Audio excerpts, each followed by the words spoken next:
أعوذ بالله السميع العليم من الشيطان اللعين الرجيم. بسم الله الرحمن الرحيم. الحمد لله رب العالمين والصلاة والسلام والتحية والإكرام على النبي المؤيد والرسول المسدد سيدنا أبي القاسم محمد وعلى آله الطيبين الطاهرين المعصومين الذين ذهب الله عنهم الرجس وطهرهم تطهيرا وبعد. I would like to welcome everyone to this course entitled Being and Nothingness, Ontology between Orient and Occident. As the course title indicates, and as set out at length in the syllabus, which is downloadable at the appropriate link, and I assume that everyone has a copy of it or has downloaded it by now. Is this correct? No. Right, it should be there. Please check if it's not. Maybe we should have some printed up. Maybe Mr. Saad Raziuddin could assist us in that matter. I'm not sure because since we're moving, etc. But is there? So who does not have it? 3 people. Very well. At any rate, as the course title indicates, and as set out at length in the syllabus, this course has a comparative focus, inasmuch as it is being and nothingness, or in Arabic al-wujud wal-adam, between Orient and Occident. Orient, between East and West, if you prefer. Excuse me. Now, being, or what is in Arabic al-wujud, can be translated as being, as I've done, or it could be translated as existence. And the term adam could be translated as non-existence as well. Or it could be translated as nothingness. I mean, there can be some back and forth and discussion as to exactly how best to render these terms. Translation is always an enterprise fraught with difficulties. At any rate, that's what we're calling it. Now, the course also has, to some extent, a kind of, shall we say, historical orientation, in as much as we are beginning the course with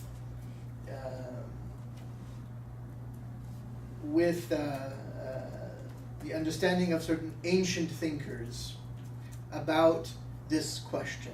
Now, the question of existence and non-existence, or being and nothingness, is one of an exceedingly ancient pedigree, and it goes back, at least, with Western philosophers, Islamic philosophy also, we would say, well, it goes back to the ancient Greeks, but it's a very, very old question. Very, very, very old question. And today, what we will do is I will try and give you a kind of background. What is that background? Well, of course, the course is entitled Being and Nothingness, Ontology between Orient and Occident. It has a comparative focus, as I've said. It has a kind of historical focus as well, or I think I said orientation. Historical sort of orientation, an orientation, as it were, temporally speaking, proceeding from the oldest to the newer. At the same time, however, the entire framework, shall we say, will be enclosed, as it were, in a kind of Islamic philosophical framework, a kind of Islamic philosophical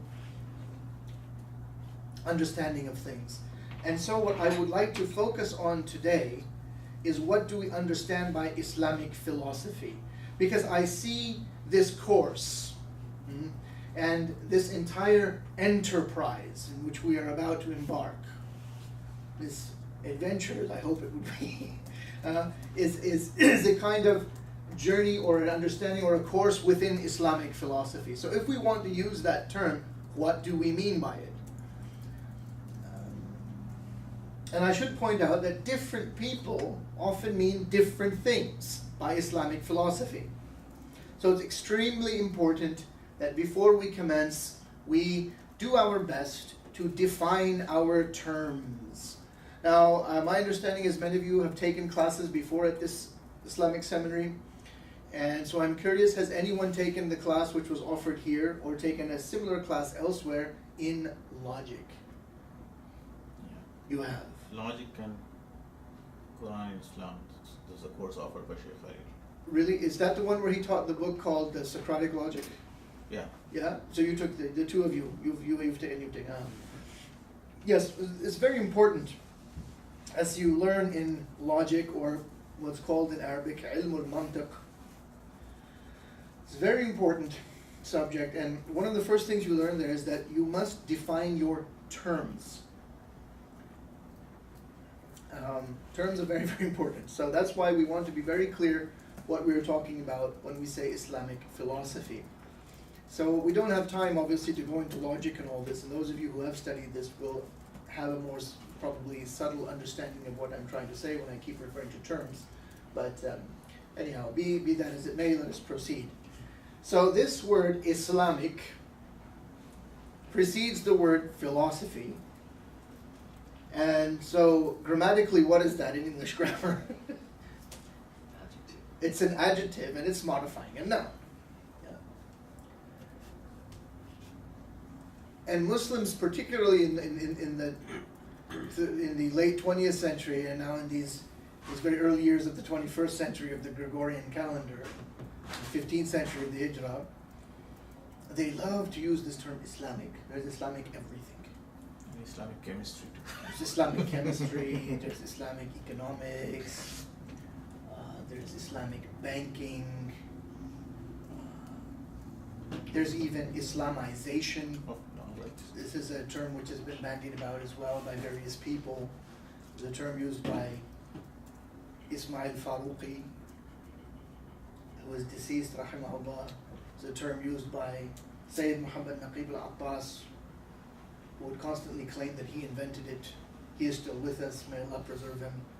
Very complicated man. I worked for him in Malaysia at the Institute for Islamic Thought and Civilization for 3 years, once upon a time. My understanding is that Sayyid Hussein Nasr also has perhaps used this term. I don't know, I haven't read Nasr in a long time. Rayyan, you've read a lot of Nasr. Does he also sort of... No, I don't think. I mean, Islamic. I have read this booklets. You've read him? Book. No, of course I've read Nasr, many of his books.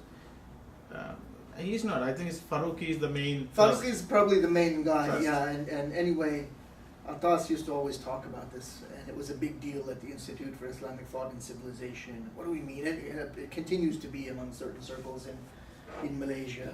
Anyhow, so there's this obsession with making things Islamic, yeah, whatever that means, and so-called Islamization. So when we use it with reference to philosophy, we have to understand that does not necessarily mean that what we are going to study is somehow in agreement with and in harmony with, in accordance with some interpretation by some madhab of Sharia, right? In fact, Islamic philosophy, which is only called that in the modern period, really, in traditional texts, it's just called falsafa, or in Arabic, al-falsafa, with the alif and lam to make it a definite article.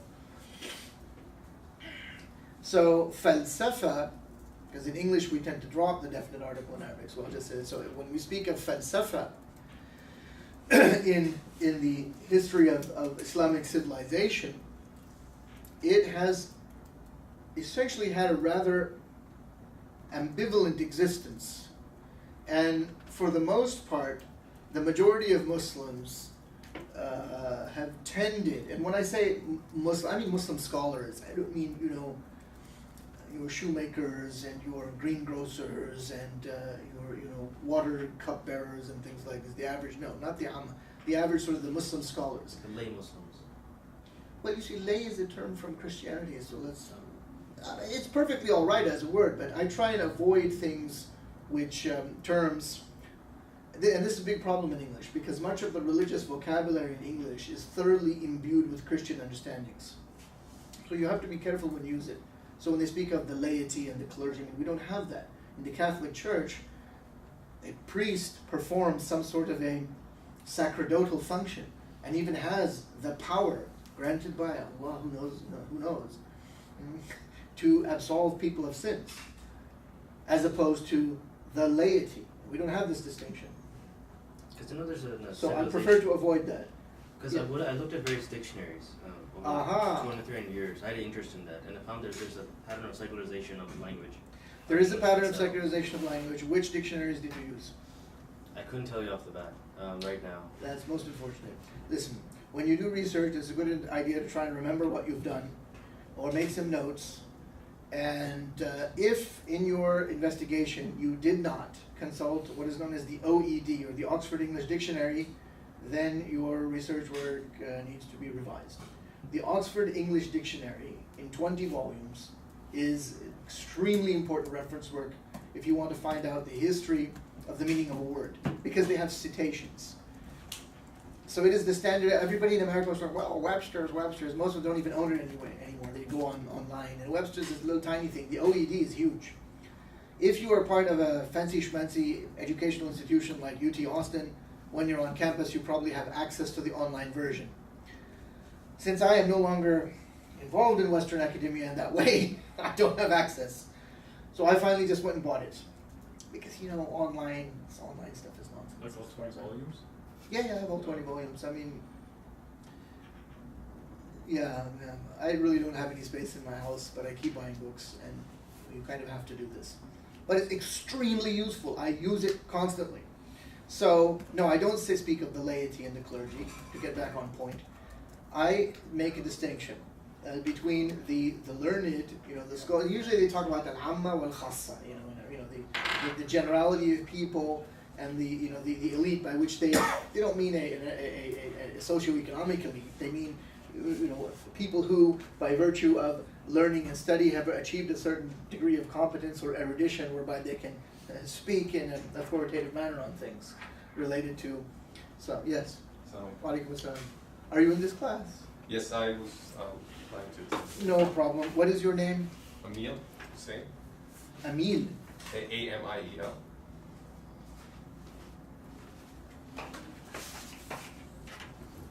Sorry for putting this one to the wrong location. Well, I don't blame you. I almost did too. Okay. So, as I was saying, then philosophy, falsafa, has had a rather ambivalent existence in Islamic intellectual history, because the majority of Muslims, by which I mean Muslim scholars, have deemed it to be problematic in one way or another. And when we speak of Muslim scholars, ulama, we also have to clarify what we mean. Oh, thank you very much. We have to clarify what we mean. For better or worse, Islamic intellectual history proceeded according to a trajectory in which scholars, ulama, when you say ulama in the general sense, al-mutabadir al-dhihn, what comes to your mind immediately by the term ulama is scholars of Sharia. In other words, fuqaha, people who, they do fiqh and Sharia, they do Sharia.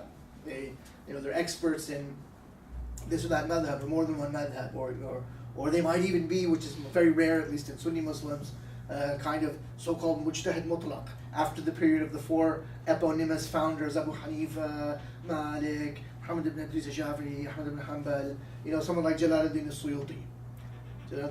When did Jalaluddin al-Suyuti die? Around 800 Hijri? No, I think he died about 900 something. Yeah. Death dates are important. You have to have some idea. And when you do Islamic studies, forget about the Gregorian dates. They're almost always a problem. Go with the Islamic date. There are conversion tables and so forth, but it's just easier because the original sources use Sharia dates. So Suyuti claimed to be a mujtahid mutlaq. There have been others. But these are the people we're talking about. The ulama class, the legal class, this is the class of legal scholars who have deemed falsafa to be problematic for one reason or another at various times in Islamic history. Now, why did they do that? Anybody have any ideas why? My understanding of that is when they viewed falsafa,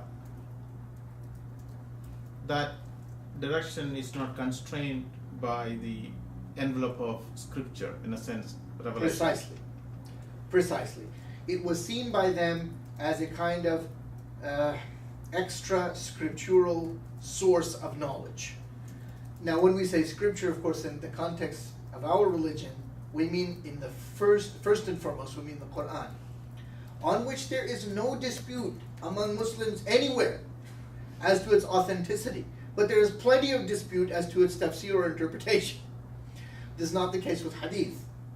Hadith, people say, oh, well, there's this source and that source, but despite what various Muslims around the world, both scholars and non-scholars, say, Bukhari is not a revealed book. The collection, Al-Jami' al-Sahih, collected by Muhammad ibn Ismail al-Bukhari, is not a revealed text. Nor is the collection with a similar name by Muslim, nor is the Musnad of Ahmad ibn Hanbal, nor the Muwatta of Imam Malik. I trust you are familiar with all these titles.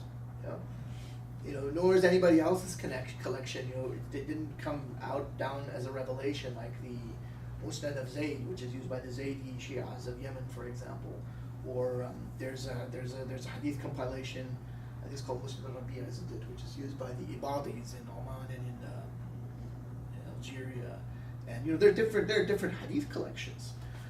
So the Sunnah is spread around all of these extant hadith collections, and those are open to discussion, debate, rejection. They're a hadith mawdu'a, and people have a lot of strong opinions, especially in the Muslim community in America, but everywhere else also, about whether this hadith, hadith X is, no brother, it's just not a good hadith, this is a weak hadith, this is a mawdu'a hadith, mawdu'a meaning a fabricated hadith. So that's what we mean by scriptural sources. Yeah?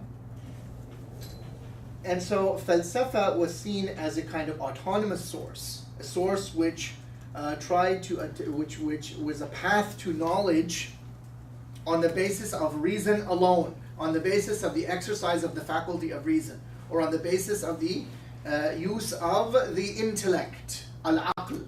Very, very important term in Arabic, very, very problematic, because we talk about reason and revelation in English. Well, in the Islamic books, in our original sources, they're using the term aql. So there was this kind of ambivalence about aql, about whether it's, can we use it? And there's also there are also nuances to the term aql, how it's used. So, Rayan, it's very good you went to these dictionaries. You have to do the same thing in Arabic. In Arabic, there's a very, very old and rich lexicographic tradition. Do you understand what I mean by lexicographic? Lexicography. Lexicography is the science of compiling of dictionaries. Excuse me.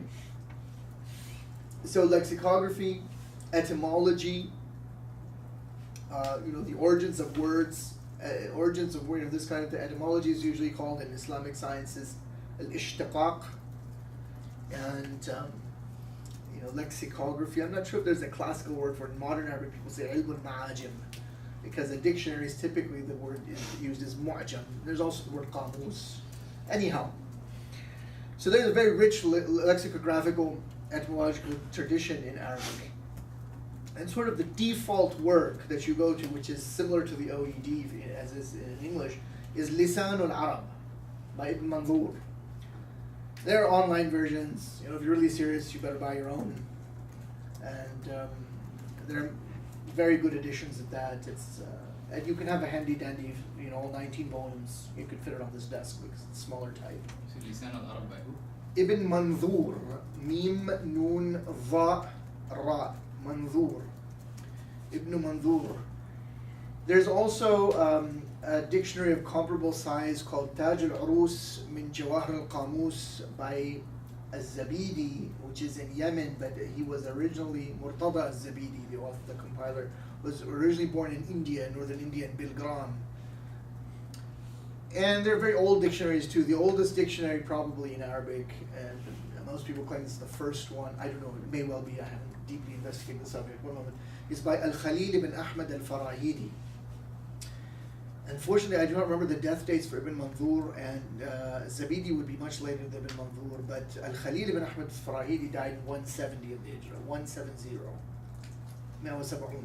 Oh, what is his name? Al-Khalil ibn Ahmad al-Farahidi. He was the teacher of Sibawayh. Sibawayh is considered to be the father of grammar, but it's really Al-Khalil. And if you actually look at Sibawayh's book, he always says, "Qala Khalil al-Khalil," Khalil said this and Khalil did that, and so forth. So you can actually go and look at the origins of words. And in Arabic, there's a lot of this. So the word aql, does anyone know what the word aql actually means, literally? It's usually a linguistic meaning. Something that restrains. It means to tie, it means to bind.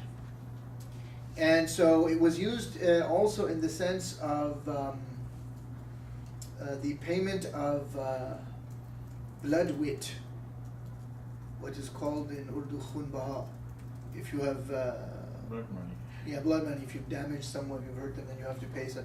And it was usually paid in the form of some sort of animal, and so they would bind the legs together of that animal and go and leave it with the offended tribe in their area before Islam. I'm sorry, you had a question, I forgot. Go ahead. Are you suggesting that the ulemas discourage or falsafa because it doesn't because it's based on intellect? Is that what you're suggesting, or is something else? Yeah, no, that is exactly what I'm suggesting. I'm saying that there was this kind of attitude towards falsafa because they thought that it represented a kind of threat in as much as it was a source of knowledge outside of revelation. So when you say that, you mean to say across the Islamic world, all the ulemas have this attitude, or is it about the Hijaz and Arab people? No, I mean, again, it's hard. I'm generalizing, but without going into specific historic periods, but as an overall trend and tendency, this was the trend. But there were nuances. So the term aql, I will try and elaborate on that now. The term aql originally has this signification in Arabic of a kind of binding or restraint. But even in the Quran, it's used in the sense of some sort of faculty, like, usually they translate it now in many English translations of the Quran, do you not think? أَفَلَا تَعْقِلُونَ? You could, if you wanted to be, without translating, you say, do you not use your aql? So what really is meant by aql? And there are many discussions and debates by various scholars about what it is. And basically, we would recognize it as the faculty of reason or the intellect. Some people would even render the term aql as the intelligence. All right? But then, you're going to take a course in modern philosophy, Mubarak, right? And these people will be regarded, the people you're going to study, as intellectuals. Right? And that comes from the word intellect. And intellect actually comes from the Latin intellectus. And in Latin texts, they usually, especially texts of a philosophical nature in medieval Europe, they were usually using the term intellectus to translate a Greek term, and the Greek term is nous, N-O-U-S, nous, N-O-U-S. And that term also has various meanings. So if you really get into this, you go to the Oxford English Dictionary, look up intellect, it says it comes from intellectus. Then you go to the Oxford Latin Dictionary, look up intellectus, and then you realize it also comes from Greek, so then you go to the Oxford Greek Dictionary, you look it up in Greek, and then, the whole afternoon is gone. But that's really what you have to do if you really want to know things. And then you go to Lisan al-Arab, and you look up aql, and you start reading about all these things, then you hopefully come away with some sort of understanding. So it was understood to be some sort of a faculty. But there are plenty of people who are considered intellectuals or who are considered to be very intelligent, who are atheists, who believe that there is no real basis for ethics and morality. It's all situational, do what you like. So these people, from the Quranic perspective, do not have aql, because they are effectively in a state of how should we put it, in a state of rebellion, really, against Allah and His prescriptive commands, His al-amr al-tashri'i, He says don't do this and this and this and this, and they're doing all of those things, right? And they're saying, well, there is no God, there is no, right? We wouldn't really consider those kind of people to be intellectuals or people who are using their intellect. So there's something more at work here. And unfortunately, many of the more legally minded scholars didn't see it that way. Or they said, well, this intellect is dangerous. Because there were plenty of examples of people in society, let's say in the Abbasid period, who were Christian. Arab Christians. They knew Arabic, and many of them were involved in translation and so on, but they weren't Muslim. Or, there was also this idea that, well, the reason can lead you to certain conclusions that may contradict what's in the Quran. There are things in the Quran which maybe we can't understand by reason. So especially in the very early period, by which I mean the 2nd and 3rd century of the Hijrah, it really is around the end of the second and the beginning of the 3rd century of Hijrah, where you have a lot of debates going on, and you have the emergence of the first sort of theological schools or tendencies, what's called Kalam. And you have this group, there was a famous sort of tendency that emerged known as the Mu'tazila. And the Mu'tazila, it's associated with a group of people, and how did it start? They have certain things in the sources about how it began. I'm not sure how accurate any of that is, and there's not much point in going into it, I think, for the purposes of this course. But suffice it to say that the Mu'tazila, and they thrived for a long time as a theological school or tendency, or ilm al-kalam tendency, they gave a great deal of, or they allowed a considerable use of reason in the defense of religious faiths. In the defense of statements and doctrines which you find in the Quran, for example. So they had no problem, and in the Hadith. So they had no problem in the construction of rational arguments to prove or defend, so to speak, particular Islamic beliefs. And it's in a time where you have a lot of sort of intellectual ferment in the Islamic world. You have all sorts of groups that are coming into being. You have different religions are being encountered. People were aware of India and in China, and of China in the Abbasid period. It's a very sophisticated, sort of cosmopolitan sort of area. They were also familiar with Christianity. There were Christians, there were Jews in Madinatus Salam, the ancient name the original name of Baghdad, as established by the Muslims. That's what it was called when the Abbasids built it. There were Zoroastrians also. There was an encounter with Persia. So there were all these different groups and faiths and tendencies that were there. And so they saw this as a way of arguing with different people who came outside of Islam to defend Islamic beliefs. And the Ash'ari group founded, and there we have a real founder, Abu al-Hasan al-Ash'ari, who was a Mu'tazili before, and he decides to become, to lead, well, he doesn't become an Ash'ari, does he? He establishes a counter tendency, a counter school to the Mu'tazila, under heavy influence of Ahmad ibn Hanbal's tendency, which is the Ahlul Hadith people. Or they often call them in the English sources the Hadith folk, Ahlul Hadith. That's not the Ahl Hadith which is in India and Pakistan right now. So any of you come from that area, or you have maybe heard that, that's not what I'm talking about. There might be some similarities, but this is a group associated with Ahmad ibn Hanbal. He wanted to have a hadith for everything, more or less. And so Abu al-Hasan al-Ash'ari sort of comes under this influence and tries to curtail the use of reason. Now, around the same period, you have in the Abbasid period, and actually began a little bit in the Banu Umayyad or the Umayyad period, you have also translations taking place. A vast translation movement, books being translated from Turath al-Yunani, the Greek, the Hellenic intellectual heritage, the Greek tradition, being translated into Arabic. Works of falsafa, philosophy proper, works of logic, works of medicine, these were being translated into Arabic. And there was a whole sort of translation movement.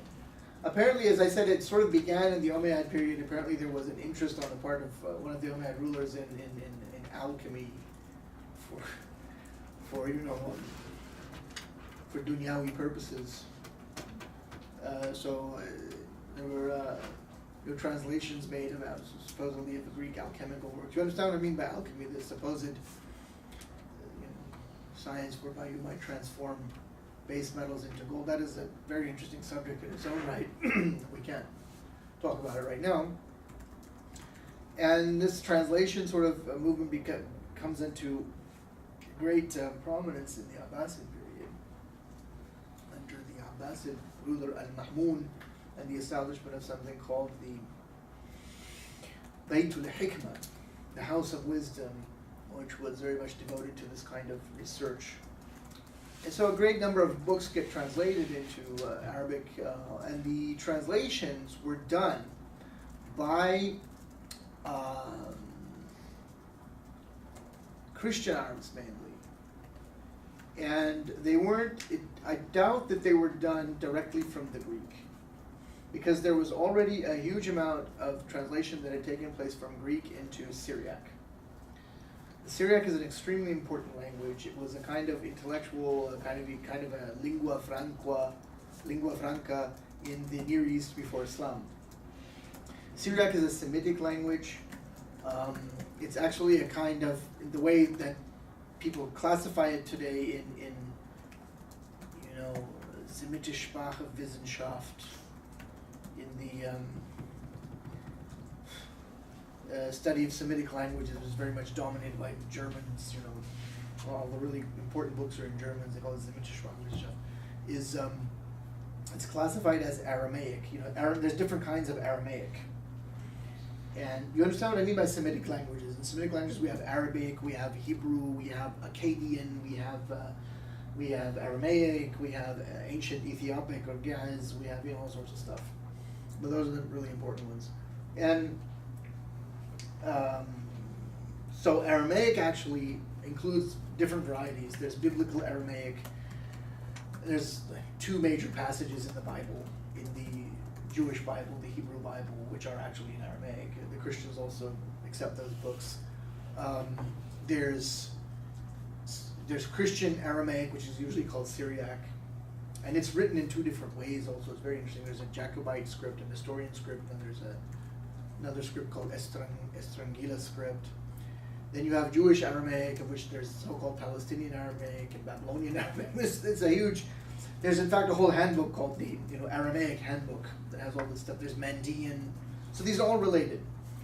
And most importantly, it's very close to Arabic. Now there is some kind of Hollywood person named Mel Gibson. And he made a movie many years ago called The Passion of the Christ. So I don't know if any of you saw it. When it came out at the time, I was living in the United Arab Emirates, and somehow they allowed the censors allowed the film to be shown there. And a lot of my students who were Arabic speakers went there, and they were really sort of, Ustaz, wallah, we can understand what it is. And I said, yeah, it's because it's a Semitic language. You can understand a lot of stuff, especially the numbers. So that's Aramaic. If you want to get an idea of what it sounds like, you can download some clips of that and watch it. It sounds like Arabic. So these guys translated. Now, so there's another suspicion. It's this. Not only is this falsafa stuff that's being translated. Not only is it not using scripture. It's a foreign science. It's coming from these Greeks, and my gosh, these Christian types are the ones who are translating. So you can imagine the alarm bells going off in the minds of certain people. But what is this stuff? This is very, very suspect. Among these things which were translated, one thing which was hugely successful in the Muslim world was logic. And so let's fill in all these generalities I've given with some specific cases. So logic was extremely important. And naturally it's important for the study of any subject, but it became increasingly a matter of great interest to people who were involved with Mr. Aslam Shahrul in Usul al-Fiqh, a course which you have taken, a subject which you have studied. Usul al-Fiqh is the study of the source methodology of Islamic jurisprudence.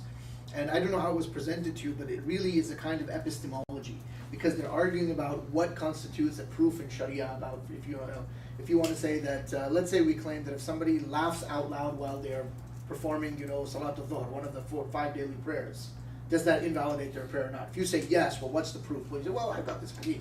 Well, how do we know that hadith? Why do we accept that hadith? Why do we even follow the Sunnah? Well, there's this thing in the Quran, there's an ayah in the Quran that says, that we should follow the Prophet ﷺ as an example. All right, fine and dandy. Well, how do we know about this hadith? Well, there's this isnad. Okay, let's say we don't have that. Then they have this thing called ijma'. Then they have this thing called qiyas, and some people don't accept qiyas.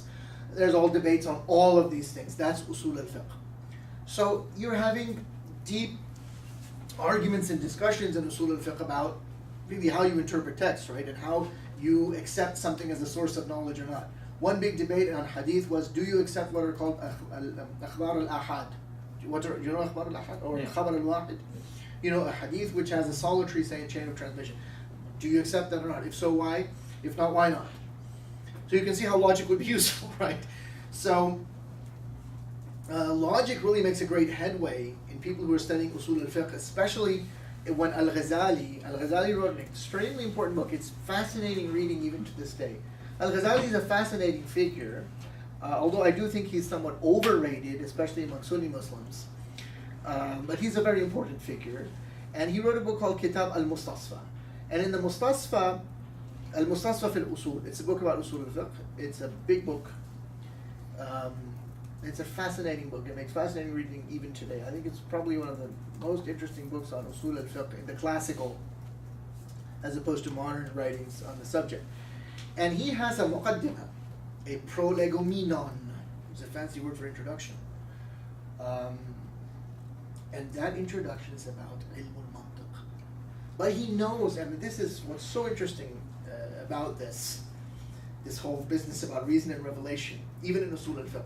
He says that, you know, if you don't feel like it, for whatever reason, you can drop this section from the book when you're copying it. You have to remember, we're living in the manuscript age. No one signed up for that class apparently.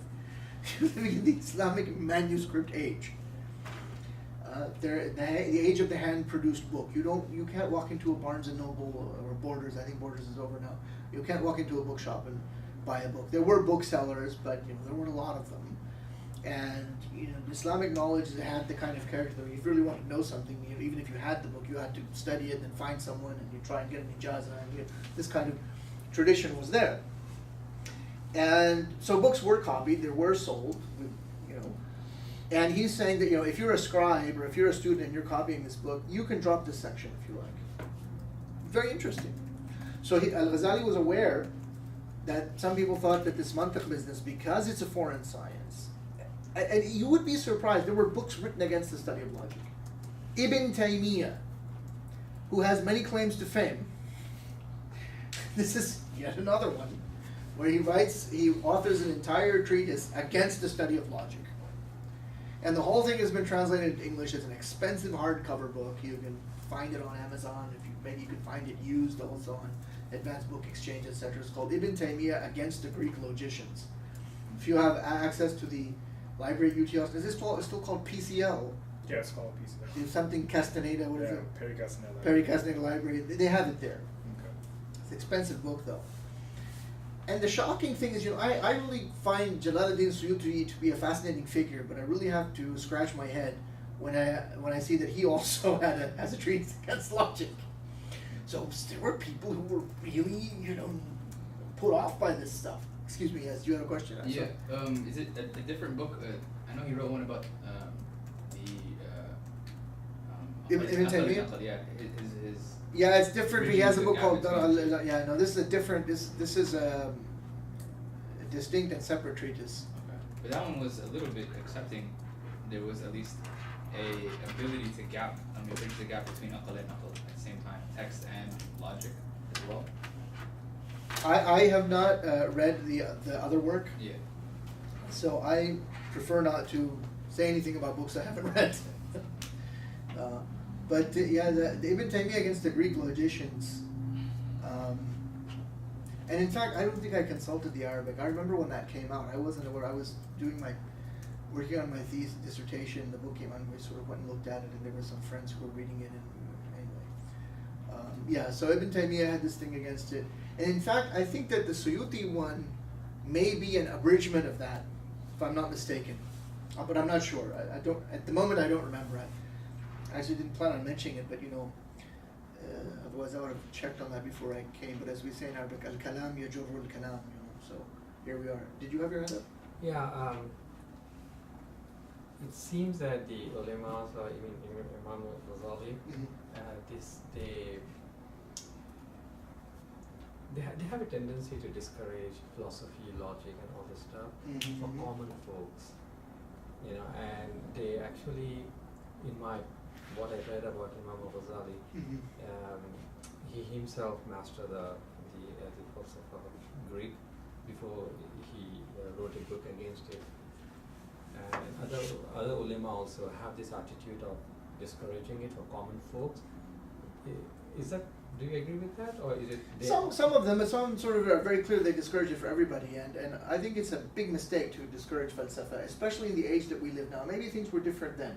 It's hard and maybe even impossible to know because we live in our particular historical moment, and we can only know the past to a certain. I mean, we obviously can't directly experience it, and here we are sitting back, and hopefully we have some understanding of our history. But we are living in a different historical moment, I would say. And I think that, and here I'm quoting someone else, but I think philosophy is everybody's business. The questions which are, yes, I do. I think philosophy, this was the opinion of a modern American thinker named Mortimer J. Adler, who was of Jewish background. But if you read about him, he was never one of these kind of synagogue Jews. You know, he was a philosopher, and he was very much enamored by actually Thomas Aquinas. Very good, very good. Although I think he didn't accept Catholicism or some sort of Christianity until he was literally on his on his deathbed. But he's a fascinating individual. Are you familiar with him? I read How to Read a Book, and then he praises very Summa good book. Theologica all the time. Yeah. In there. Summa Theologica is a very logically laid out book. There are a lot of problems there. Well, Aquinas is very sensible in his whole proof for the existence of God, and he even proves that God is one, and then you come up against the Trinity, and he says, well, we just have to accept this on, just see. He essentially takes the position that Trinity must be accepted by Christians, but they take it on faith because it's in Scripture. So then, logically, if you've studied Mantiq, then we should look on, well, can we accept the Scripture? And if you go down that path, of course, you can prove that you can't. Although very few Christians will accept you, and if they do, then, yeah. So one thing on Imam Ghazali, I had taken a class in Isa Wojhi and Sulam al-Munawwar, both Mantiq texts. And one of the teachers said that, remember... Did you read a Sulam al-Munawwar with the commentary of al-Laqani? Yes, with my teacher. That was about 5-6 years ago. Good, very good. The 16 forms of argument and these. There's a lot, yeah. So he did mention, and more than once, he preludes the whole classes with the Islamic take on logic, because there's a lot of, like you said today. Who preludes it? The teacher. Yeah, ask who he was. Is that possible? His name's Hamza Karmali. Oh, okay, I don't know if anybody. No.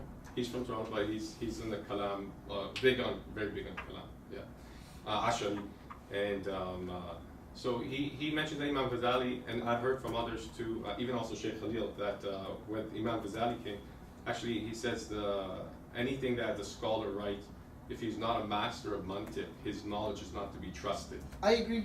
And this from Imam Ghazali. So, yeah. And Suyuti Ashari, so they're going to be using from a Mantiq side. Now Ibn Taymiyyah, he mentioned that, I think Ibn Taymiyyah's main gist of why he was against it was people could be tricked by the preposition. Because if you're not really... By the proposition, not the preposition. Did you say preposition or proposition? The proposition in the syllogism. Yes. Right. So when we come to our conclusion, you have to base it on the validity of your proposition. Now, if your proposition is worded slightly off, your normal person may not catch it, which may go to the argument of the commoner. And so but I mean, all the more reason that people should study logic. Look at the situation. Look at the situation now. So this was Ibn Taymiyyah, but the other scholars like the Asharis and stuff, they took the logic, but they threw away the metaphysics of the Greek. So I think the foreign aspect of it was a scary part because of the metaphysical conclusions of the Greeks, based on the nature of reality and stuff. Yeah. So Al-Ghazali is an important figure. I think he's a very interesting figure, but I also think that most Muslims in America, if they even read his books, which they usually haven't, and to be fair, there's not all of them are available in English, here and there. But he has a very interesting autobiography in Arabic called Al-Munqidh min al-Dalal. I think it's called Deliverance from Error in the English translation. You can probably even download a free PDF somewhere. It's published by ITS, Islamic Tech Society, etc., etc. It's a very interesting book, and what people forget, because there's a lot of hero worship in the Muslim world, everywhere, without exception. And so they just turn him into, like Islamic superhero. And, Al-Ghazali actually underwent many changes in his career and his life, and that is not well understood. And the classic example of the superhero phenomenon is the movie made about Al-Ghazali called The Alchemist of Happiness.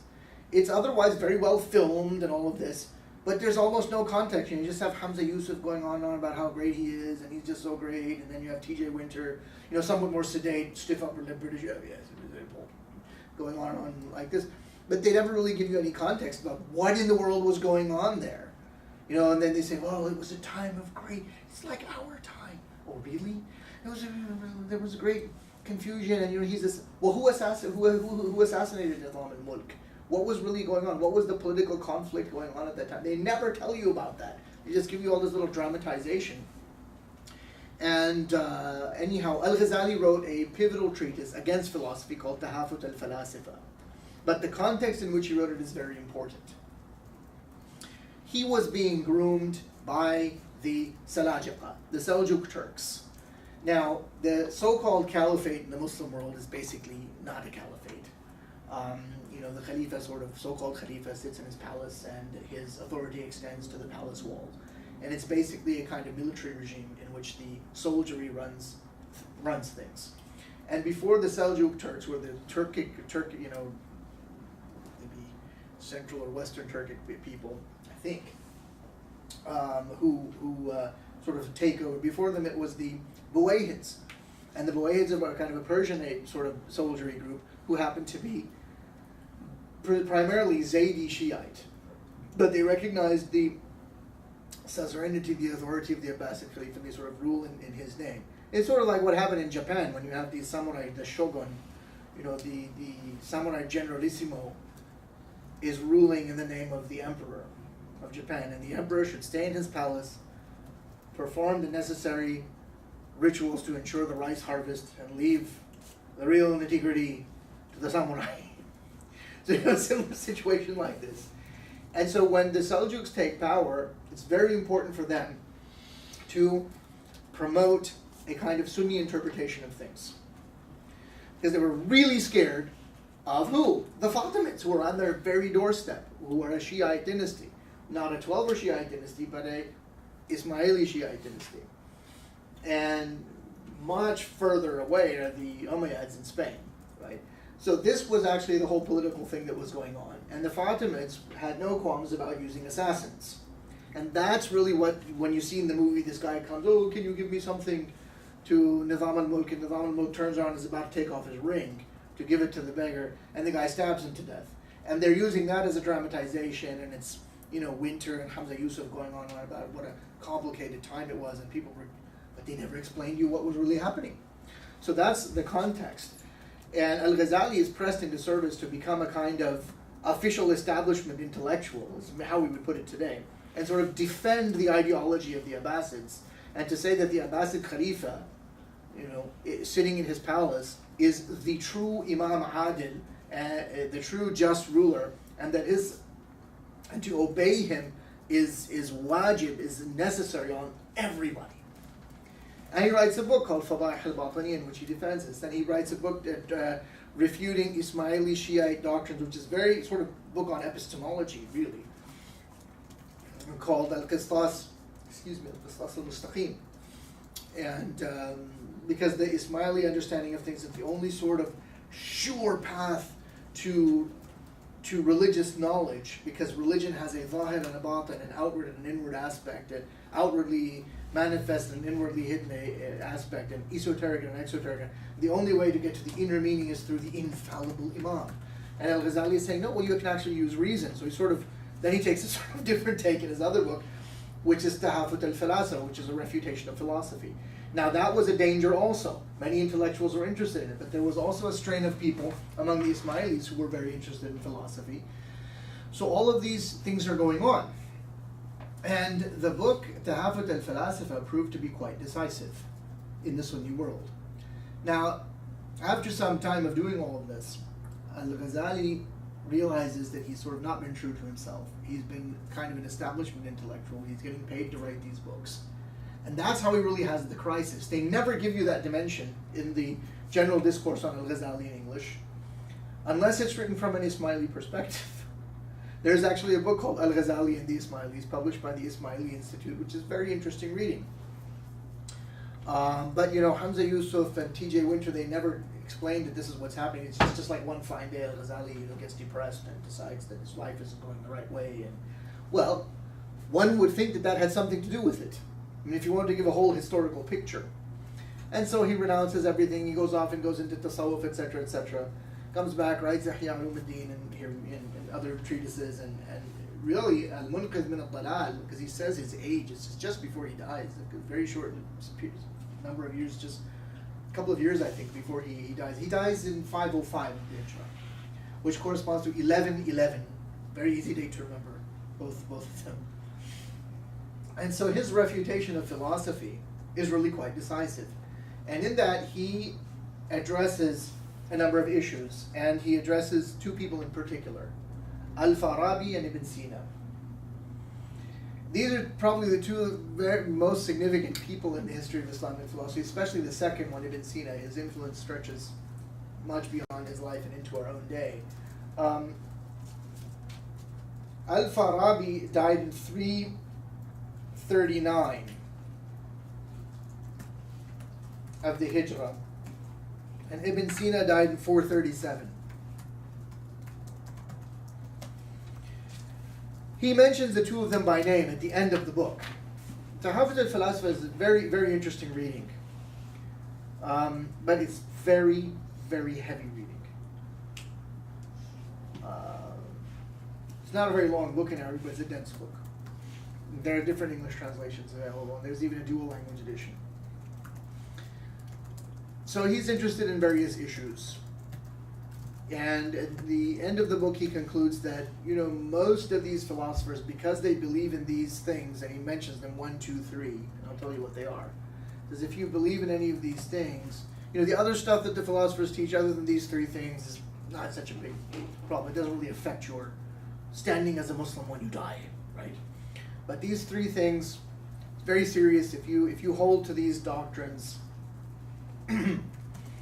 then you're really skating on thin ice. You're really going out of Islam. And those three topics, they are the eternity of the world. You seem to know. You're shaking your head. The eternity, The resurrection. the eternity of the world. God, I do them in order. The resurrection is. I prefer this order. It's okay. There's the eternity of the world, God's knowledge of the particulars, and the bodily resurrection, or resurrection of the body, if you prefer. The problem with Al-Ghazali's book, Tahafuz al-Falasfa, and there is a problem, we have to be objective, if we want to just read this as a text, is if you actually are aware of the writings of Ibn Sina, Farabi, he does what is called constructing a straw man. Do you know have you heard this? Where you present the position of your opponent perhaps in the weakest possible way, or in a rather anemic fashion, or you don't really present the case in the strongest way or the most accurate way, and then you just put it in a convenient way so that you can dismiss it and demolish it. That's one point. Another possibility is maybe he didn't understand these people very well either. So what is this business about the eternity of the world? It's the problem of al-huduth wal-qidam. I told you Arabic was important, because you can only translate so much, and these terms have nuances. So it is the position of philosophers, and this is where the ancient Greek business comes in. This is one reason why they were nervous about it, because it's a position that's there in Aristotle as well. And that is that the universe, and I'm not going to use the term world, because the term world confuses things. People think they mean the planet Earth. No. World, or al-alam in Arabic here, means kulla ma siwa Allah, everything other than God. So that is the universe. It's everything other than God. So this is the position that the universe, or if you like, the cosmos, everything other than God, is not originated in time. That's what's called qidam. Qaf, Dal, Mim. Qaf with kasra, Dal with fatha, Mim with two dhammas. Qidamun. So everything other than God is not originated in time? That's the position that Aristotle. some of these philosophers took, Aristotle in particular. And there were Muslims who upheld this position.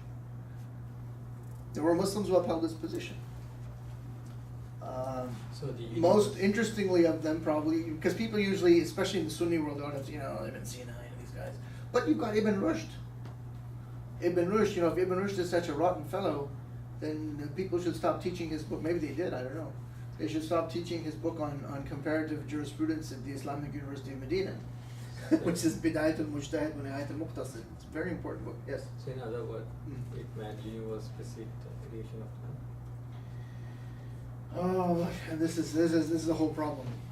I, This is the whole problem. So what Al-Ghazali, what essentially these philosophers are saying is that when Allah creates something, well, let's look at it this way. For example, when you make something, you're sitting, you're thinking, I should like to have a cup of tea.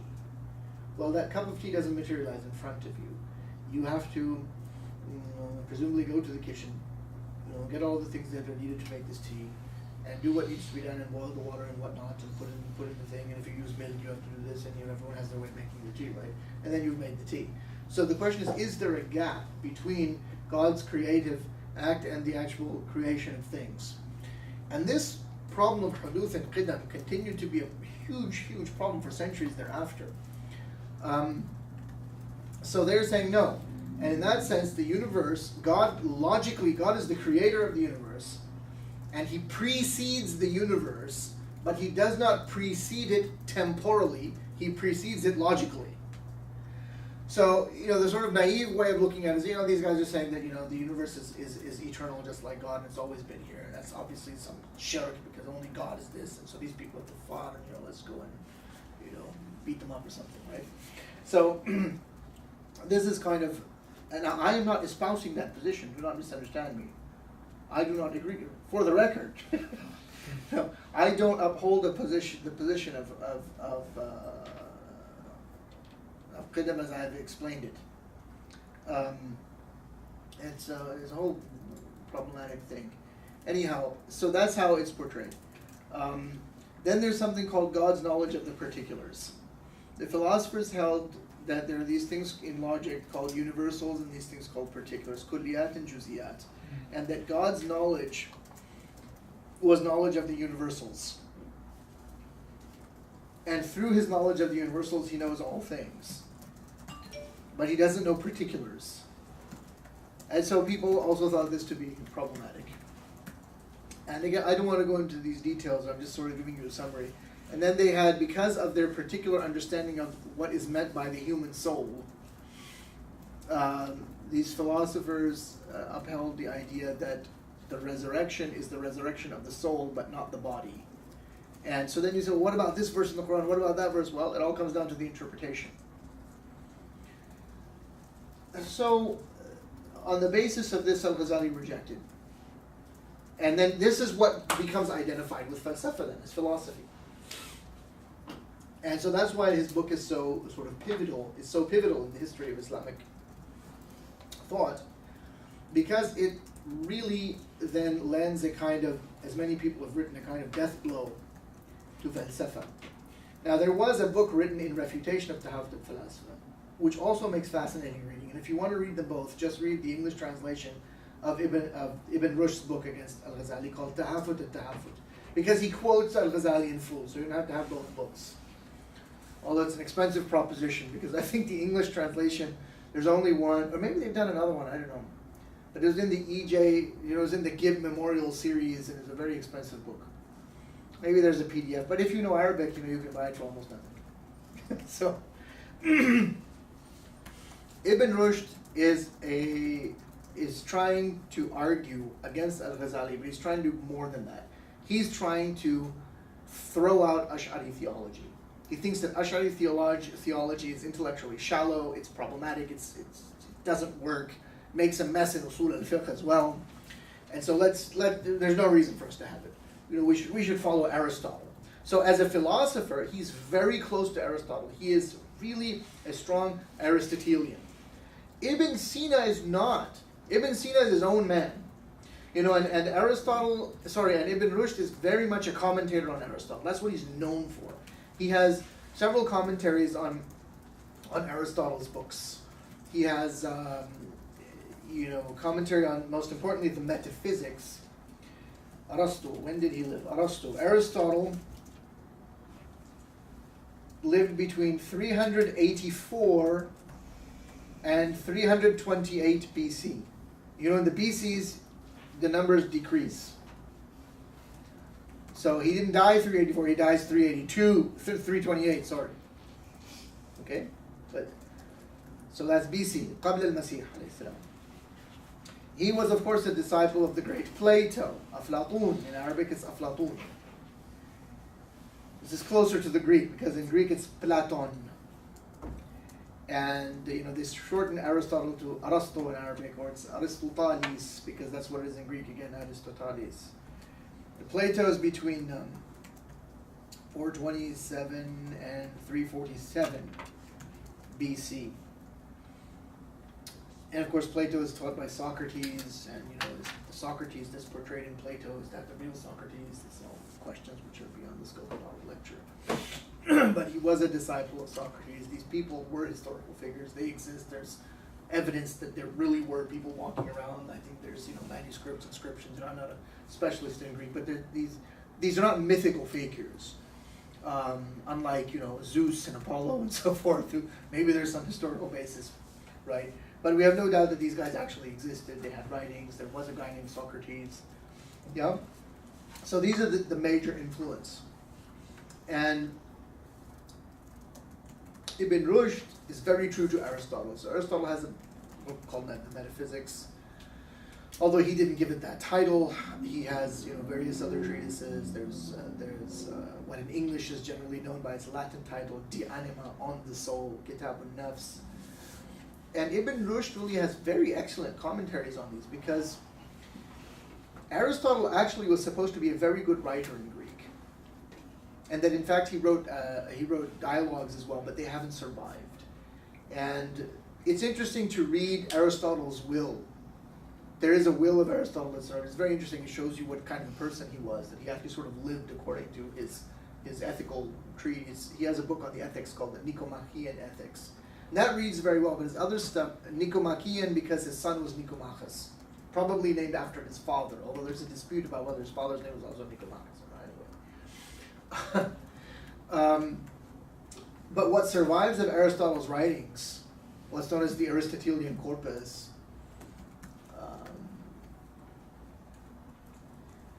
generally people think these were his notes, and that his really good stuff doesn't survive. That's why it reads so badly. In English, and even in Greek, it's difficult, and the translations are real. It's a real headache to read Aristotle. And there were translations also done of different works of Aristotle into Arabic. So what Ibn Rushd does is he sort of reads them, he understands them very well, and then he puts them in good Arabic. That's really what the commentaries are. And then he expands. So he has a sort of short, middle, and long commentaries. And a good bit of those commentaries, and I don't have all the details in my head, I would have to look this up for you if you're curious. But a good bit of the commentaries of Ibn Rushd survive in Arabic, but some of them don't. And they're only there in Latin, and interesting enough, they were also translated to Hebrew. And this is an appropriate point to introduce this. So in Islamic philosophy, it should be clear to you now that there are things which many people don't consider to be Islamic. Ibn Sina, Al-Farabi, these kind of doctrines, right? But you also have people who are living in the Islamic geographic region, and they don't happen to be Muslim, but they're involved in all these discussions and debates. And one of the most famous is someone named Abu Imran Musa ibn Maymun al-Israeli. Now, when you say that he is Israeli, this is before the emergence of the criminal enterprise in the Middle East masquerading as a state, calling itself Israel. This is with reference to someone who is from Banu Israel, that is to say he is ethnically Jewish and his religion is his religion is Judaism, and that's Musa ibn Maymun, or as he is known in the English-speaking world as Maimonides, a very important and a towering figure in Judaism for Jews to this day. He's an immense legal scholar. He's very similar to Ibn Rushd in that regard. Although Ibn Rushd is not held in the same esteem among Muslims, they're similar that, Ibn Rushd was a scholar of the Sharia. He came from an ancestral line of judges of Cordoba. His grandfather is a very famous jurist and a huge figure in the Maliki madhab. So Maimonides is a huge rabbinical scholar of Talmud and all these kinds of Jewish, of the Jewish law, what's called the Torah, right? The whole body of knowledge, which is referred to in the Jewish intellectual tradition as the Torah. And he's also a physician. Well, Ibn Rushd was also a physician. He's also a philosopher. Ibn Rushd is also a philosopher, so they're similar in this way. And Maimonides' works on philosophy written in Arabic. And interestingly enough, some of his works on Judaic, totally Jewish themes, which would only be really of interest to practicing Jews, are also written in Arabic. There's a very interesting book called Dalalatul Ha'irin, Guide for the Perplexed, in Arabic. But usually when the Jews of the Islamic world would write in Arabic, they would use the square Aramaic character with which Hebrew is written, and but they would write in Arabic. But you can actually get Dalalat al-Ha'irin in the Arabic alphabet. There's an edition by the Turkish scholar Hussein Altay, and I think another edition has come out as well, published by Dar al-Jamal Baghdad. I don't have it. They're publishing a lot of what is called Judeo-Arabic. When Arabic is written in these characters, it's usually called Judeo-Arabic. And they did that because they use a lot of Hebrew words and stuff in. Anyway, so Maimonides is also part of Islamic philosophy, if you construe it that way, in terms of people who are involved in having these discussions. And there would be other figures as well. But he's the most famous and most important. So this is a good point to introduce this. So Ibn Rushd, he's very readable, and his Arabic is so crystal clear. And he argues at length against the positions of Al-Ghazali and tries to construct an understanding of Islamic doctrine based on the philosophy of Aristotle. And he argues, I think, quite eloquently. You don't have to agree with him, but he makes a very well-written and argued case for what he's trying to do in a much shorter book, which is very readable. And the Dar al-Ma'arif edition from Cairo even has the tashkil. It has all the fathas and stuff and kasras and dhammas if you have trouble reading Arabic. And it's called Fasl al-Maqal fi ma bayna al-hikmati wa shari'ati min al-ittisal. It's a very nice book. And you can get an English translation of that. There's an English translation with an introductory essay and background and historical context by George Hurani.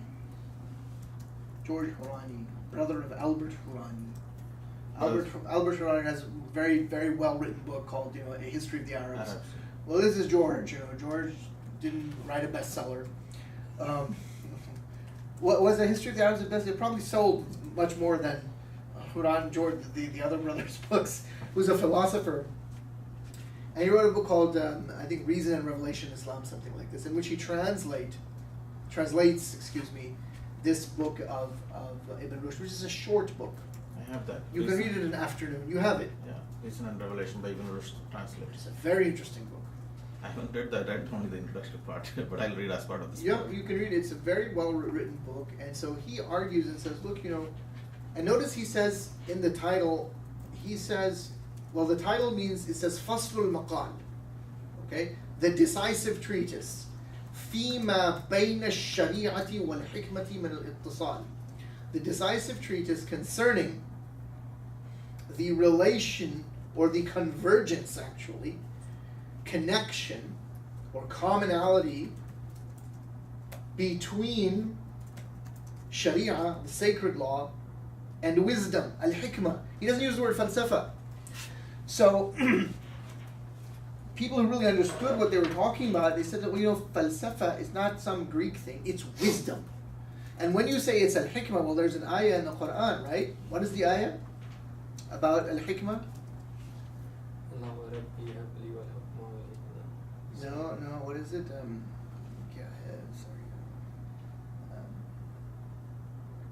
It's about al-hikmah being khayran kathira. What is it? The one who has been vouchsafed, has been given wisdom, has been given abundant good. Not getting it, remembering right now. So the point is that the word wisdom or hikmah is a Quranic term. So it's not this foreign thing now, you see. It's wisdom as such. And we are told in the Greek sources, in the Greek philosophical tradition, that the first person, or the person who concocted, who came up with the word philosophia in Greek was Pythagoras. And that people would say, we're hailing Pythagoras or Pythagoras as being wise. And he says, no, only God is wise. We are but lovers of wisdom. You should be a lover of wisdom. So philosophy means love of wisdom. So who wouldn't love wisdom? So Ibn Rushd is trying to say that, look, this is hikmah. Hikmah is not in contradiction with the Quran. And religion is understandable by reason. We may not understand every single thing, but it's not something which revelation should contradict. In other words, there should be a harmony between reason and revelation. And if it appears that there isn't, then that text of the Quran, or let's say the hadith, if you know it's a good hadith, authentic hadith, rigorous, authentic hadith, etc., if there seems to be some conflict with reason, then that text, be it Quran or hadith, is subject to a kind of interpretation, which he calls ta'wil. So that's essentially what he's talking about in that book. But Ibn Rushd's attempt didn't really succeed in gaining a following in the Muslim world. So his heroic attempt to salvage hikmah, falsafa, through making this massive refutation of Al-Ghazali, and he does a really good job actually, didn't work. For some strange reason, however, when his books get translated into Latin, you got all these people who love Ibn Rushd in medieval Europe, and there was even a phenomenon known as the Latin Averroists, because Ibn Rushd is known as Averroes or Averroes, but most people pronounce Averroes. There's an e there. I don't know if it comes from the Latinization of his name. But he seems to have been sort of neglected, and he also faced problems in his life. He had very good royal patronage, and then later, with coming to power of different rulers, he fell out of favor. His books were burned. He was exiled to this miserable city away, which was kind of a backwater, and also happened to be mainly a Jewish town. So out of the Muslim community, and that's also kind of a huge sort of humiliation for a person, right? So he was sentenced. Then after the death of the coming of the next emir to power, he sort of comes back in favor, but he's sort of old and it's kind of all over, and he dies. And oddly enough, Muhyiddin ibn Arabi, one of the great Sufi masters of Islamic history, knew Ibn Rushd when he was a very young man. He met him in a very famous meeting, and he was also present at Ibn Rushd's funeral when Ibn Rushd was died, and they prayed over him. And this took place in Morocco. And then they were going to take Ibn Rushd's body back to Spain to be buried in the ancestral burial ground. And they loaded his body. And Ibn Arabi was there. They put his body on one side of the horse or camel or whatever kind of animal it was. I'm not sure what it would have been. Maybe a horse or a mule or something. It's not important. So they hang the body on one side. Now obviously you have to balance it with something. On the other side they put his writings. Ibn Rushd was there. It sounds just too good to be true, but sorry, I said Ibn Rushd was there. Ibn al-Arabi was there, and he writes about it. He mentions how he was there in the Futuhat al-Makkiyah. He says, I was there in such and such year, and I attended the funeral prayers, and they put his body on one side and his writings on the other. It's a very nice story, and it's historically there. So Ibn Rushd, for whatever reason, didn't sort of gain a following. And essentially then in the Sunni world, falsafa falls into a state of tremendous neglect, and it's replaced by kalam. Ash'ari kalam sort of comes to the fore. Also another kind of Sunni kalam known as Maturidi kalam, which is in many ways a bit more reasonable, and that's my own scholarly assessment. can agree or disagree, than the Ash'aris. But that's really what you have in terms of kalam. And then you have another phenomenon, which is that of Sufism or tasawwuf. And you have a very highly intellectualized form of tasawwuf, which is associated with the name of the man who was at Ibn Rushd's funeral, Muhyiddin ibn Arabi. Although Ibn Arabi was not a philosopher, he did not write in a systematic way as the philosophers usually do or did in the Islamic world. But he is a hugely important figure. He's easily the most significant figure in the history of Sufism. He's more significant than Al-Ghazali, I think, for Sufism. He's generally known as a Shaykh al-Akbar, the great master, the greatest master. And he wrote a very important book called Fusus al-Hikam. It's a short book. He dictated a copy of it to his disciple and stepson Sadr al-Qunawi. It's dated the year 630. The manuscript survives. I've seen it.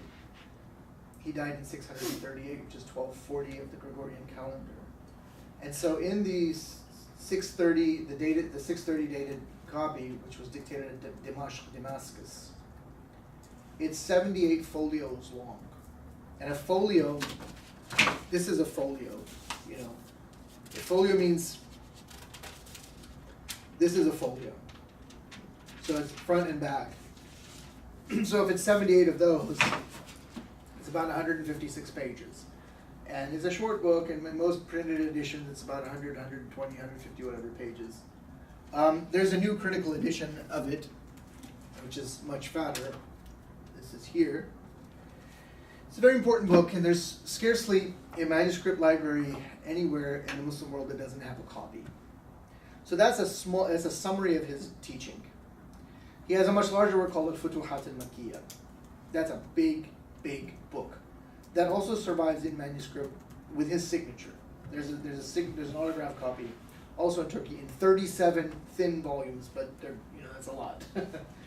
And the most well-known as standard sort of pre-modern printed edition is in 4 very large volumes of about 3,000 to 4,000 pages. It's a big book.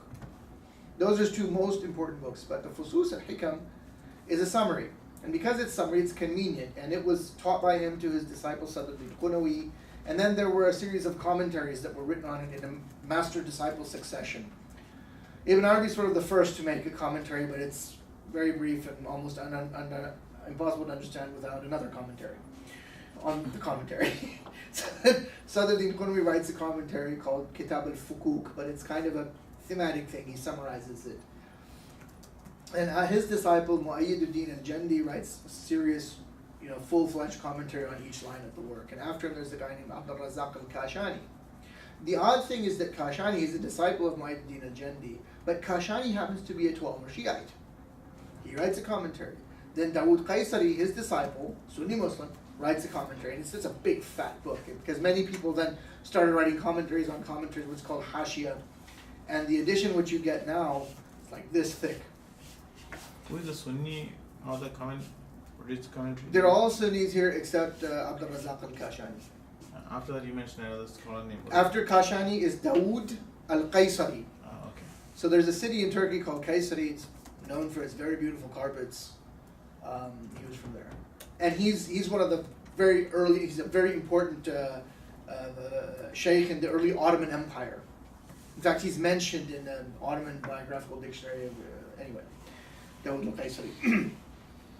So what is significant about these guys is that Sadr ad-Din Qunawi, who's the direct disciple of Ibn Arabi, and the Fusus, the edition of the Fusus, the manuscript that we have, it's in his handwriting. That's his handwriting right there, by the way, the colored plates. Who's Qunawi's handwriting? Qunawi's handwriting, yeah. And the signature of Ibn Arabi is there. He signs off on the book saying that, Qara alayya, and he mentions Sadr ad-Din Qunawi, riwayatan anni. So he gives him ijazah in the book. And he was his close disciple. Now, interestingly enough, Sadr ad-Din Qunawi also knew Jalaluddin al-Rumi. He's a contemporary of Jalaluddin al-Rumi. What's Rumi? Rumi died 672 of the Hijrah, 1273. Now, Sadr ad-Din Qunawi is from Konya. That's where Rumi was also living. So they're contemporaries. So Qunawi also knew Persian fluently. And he wrote books in Persian, he wrote books in Arabic. Qunawi is also a serious scholar of hadith. What is that book? Have you heard a book called Jami' al-Usul? Jami' al-Usul by who? Jami' al-Usul. Well, it's this smart. Ibn al-Athir, I think, yeah? Subki, no. No. I think it's one of the Ibn al-Athirs. It's a large book. And he transmitted that also. He had a ijaz in that. He was a scholar of hadith. But the point is, he's a very formidable scholar, and he's also a scholar of falsafa. He's read all these books of Ibn Sina and so on and so forth. So Ibn Arabi is not a philosopher, but the people who start commenting on the Fusus al-Hikam, they have all of this philosophical terminology. So philosophy comes in under the radar, and it's sort of there under what's called the Akbari school. Akbari, with reference to Muhyiddin ibn Arabi as Ash-Shaykh al-Akbar. So when you read these commentaries on the Fusus, okay, they're talking about wujud and mahiyya, being, existence, quiddity, essence, accident. This is all philosophical terms. All the stuff they were trying to throw out is there. So philosophy sort of survives in this way, in this fashion. And not so much in the Arab West, not so much in the Western Islamic lands, in what's called the Arab Maghrib nowadays. Although Ibn Arabi is from there, he leaves that, he leaves Al-Andalus. Ibn Arabi was from Mursiya, and he dies in Damascus in 638. And there was a disciple of his named Afifuddin al-Tilmisani, who wrote amazing poetry, Sufi poetry in Arabic. And after Ibn Arabi died, he left and went back to points west. But Ibn Arabi's thought then gets disseminated in the Eastern Islamic lands. And the Sharh al-Qaisari was read throughout the Balkans, the Ottoman Empire, the Safavids. We're coming out closer to the modern period. The Mughal world, the so-called Mughal Empire. Everyone calls it the Mughal Empire. It's a misnomer. Mughal actually means Mongolian. Proper, that's really what it means. And the Mughals are not exactly Mongolian, and they actually never referred to their dynasty as the Mughal dynasty. They called it the Silsilaye Gurkhaniya in Persian. And Gurkhan is a Mongolian word which corresponds to the Persian word damad, which means son-in-law. Because that dynasty, the so-called Mughal dynasty, goes back to Taimur-e-Lang, Tamerlane. Tamerlane is not really a Mongol, he's an Eastern Turk who marries into the Mongols' family. He married a female descendant of Genghis Khan. And therefore he is a damad, he is a Gurkhan, he is a son-in-law. Anyway, that's a little footnote. So this book, the Sharh... is there only one Tamerlane? I was just reading this book, Hoja Nasruddin, and in the stories, he keeps referring to Tamerlane. I'm wondering if it's the same one. Must be that one. Oh, really? Taimur-e-Lang, yeah. So the Fusus al-Hikam, particularly with the commentary of Dawood al-Qaisari, becomes this textbook which serious people would read, serious intellectuals. If you were really educated, if you were educated sort of Ottoman gentleman who had read, you would probably be aware of, encountered this book along with others. So you get some sort of falsafa there, and it gets disseminated in these eastern lands of Islam. Now, this sort of death blow by al-Ghazali to falsafa is pretty much ignored by the Shia. And so falsafa continued as falsafa very much in the eastern Islamic lands, but particularly among the Shia. Because, whatever al-Ghazali said, a lot of people still continued reading Ibn Sina. And Ibn Sina is a very serious guy. I mean, if your image of Ibn Sina is based only on what you read in al-Ghazali, you get a very distorted image. He wrote a book called Al-Qanun fi al-Tibb, the Canon of Medicine. It was the textbook on medicine in Europe for 600 years, and there were even people reading it well into the 19th century. It's been translated in so many languages. And he had this brilliant proof for the existence of God. So this portrayal of him that, he was this kind of, not religious guy, all these goofy doctrines, we shouldn't talk about him. It's just not a very nuanced understanding of the man. I mean, of course, Allahu Alam, God will judge all of us. But he wrote this important book. I don't know how many millions and millions and millions of people throughout history were cured of diseases, were helped and so forth, and medical knowledge. That's a very serious thing. There has to be some sort of, if there's divine justice, some kind of ajr that this man should get for that book and his contributions. So he has another book called Kitab al-Shifa, the healing or the cure. It's not a book about medicine, it's about philosophy. It's a comprehensive kind of philosophical encyclopedia.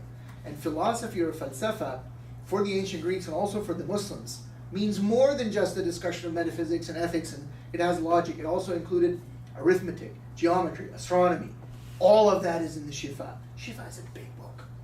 The great tragedy of our times is that the book is no longer available. It's not published in the Arab world. It originally was when they were celebrating the birthday of Ibn Sina in some goofy nationalist way in Egypt. He was a Persian. You want to talk about nationalism. So I think this whole nationalist thing is completely mistaken. But it was published at that time. It was never reissued. If you want to buy the book in full, you can only purchase it in Iran, because that's where they still continue to teach it. So the Shifa is a serious book. And it's very well written. Very crisp, clear book, I think. So falsafa continued to be a subject in the Shi'i world. And Ibn Sina was taken very seriously, as was Ibn Arabi, even though Ibn Arabi is a Sunni. You might say, well, what about Ibn Sina? Not really sure what his madhab was, because he doesn't write about Islamic law anywhere in a way that would give away, because there are certain positions on certain issues that might give you away as a Maliki or a Shafi'i or a Sunni or a Shi'i or an Ibadi or a Zaydi or whatever. But we don't find any hints of this kind. But there are those who claim that he was a 12 Shi'i. Then there are those who claim that he was a Hanafi. And there are arguments back and forth this, and honestly it's not my concern. At least not in this class. It's of course of historical interest, but it's not our concern here. What is of our concern is that what he was taken seriously and read very seriously is particularly in the eastern lands of Islam by both Sunnis and Shi'is before the modern period. The kind of anti-intellectual and anti-philosophical position which you find in most of the Sunni Muslim world today is a modern thing under the influence of the Wahhabi Salafist creed and so forth. This was not the situation in my grandfather's time in India, for example, but it is now. So he was read very seriously in the Eastern Islamic lands, and particularly in Shi'i circles. So falsafa then continued as a subject, although there too, in the 12 Shi'i world, there were people who didn't like it. But they were a tiny minority. It was a reverse situation that you had in the Sunni world. Almost nobody paid attention. It was like, yeah, right. And they would go on with it. So that kind of tendency was not taken very seriously in the Shi'i world. There was a great openness among the 12 Shi'is to this kind of philosophical thinking. What I find fascinating about Ibn Arabi is that Ibn Arabi's disciple, Sadr ad-Din Qunawi, there was correspondence in those days. It's not like email today, but people were connected. It's not like they lived in complete isolation. And there was an extensive correspondence, letters, between Sadr ad-Din Qunawi and a very important Shi'i thinker, 12 Shi'i thinker, named Nasir ad-Din al-Tusi. Tusi died in the year 672 also. That's 1274 of the Gregorian period. And this correspondence survives. There's manuscript copies of it, for example, in the Mishkat collection in the, I think in Tehran University Library. And there are two scholarly editions, one published from Germany in the Orient Institute Beirut series, Germany and Beirut, but it's published in, I think, Berlin and Beirut. And then there's another edition published from Iran. I have both. That makes for very interesting reading. So, what do Nasir ad-Din al-Tusi, a 12 Shi'i philosopher, who wrote a commentary on another book of Ibn Sina called Al-Isharat wa Tanbihat. And Sadr ad-Din Qunawi, a guy who writes a commentary on Ibn Arabi, what do they talk about? They talk about that. Wujud.